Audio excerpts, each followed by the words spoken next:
Essay number 26, Sasha.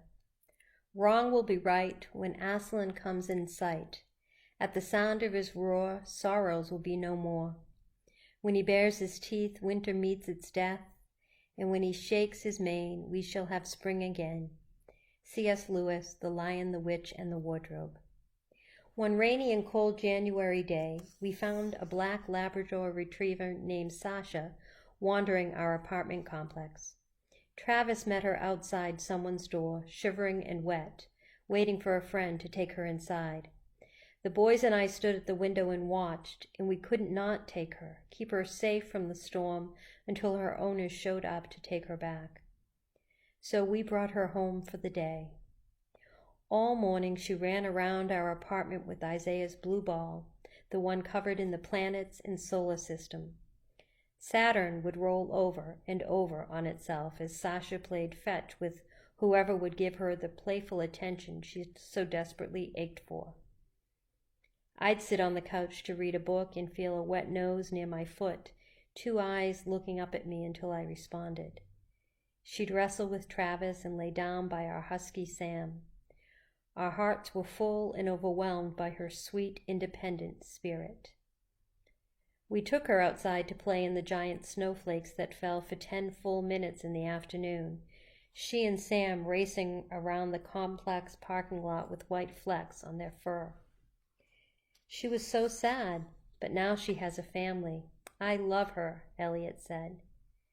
That evening we found her owner, and as Travis buckled her leash onto her collar to walk her home, Isaiah wiped huge tears from his toddler cheeks. He told Sasha to keep his ball, to take it home to remember him by. But she dropped it at the door as if to say, "No, I'll remember today. I'll remember you without the keepsake." That night the snow kept falling, the first snow of our Georgia winter.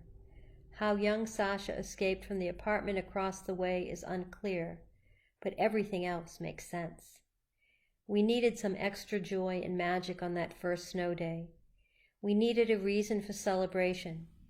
Sam needed to be reminded of companionship, of how the pack works. I needed those little eyes begging me for attention, and our boys needed a youthful friend to sit by their side at rest time and pretend with them in their play kitchen. Travis needed to spend time cuddling with his feisty lab, to dream ahead to a day when we would be back in a house with a yard full of dirt and grass, a dog or two resting in the shade of an oak tree. We needed Sasha that cold January day far more than she needed us, and every time Isaiah looks at that ball of his, he whispers her name and looks to the heavens with a nod and a word of thanks to the God who sees his every need every single day. The prayer. There is magic in the first winter snowstorm. There is magic in those flakes, in the shine of white on the windowsill, in the cars parked outside. For a little while we do not worry because we are in a cocoon of white, resting in the quiet of our afternoon, waiting for life to come upon us and ask us to step out again and engage the world outside. And in that white snow world we experience you.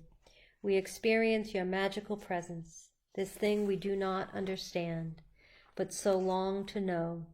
Indeed, with every season miracle we see you, and come to know you a glimmer better, and that is so full of blessing in itself that we are overcome with gladness.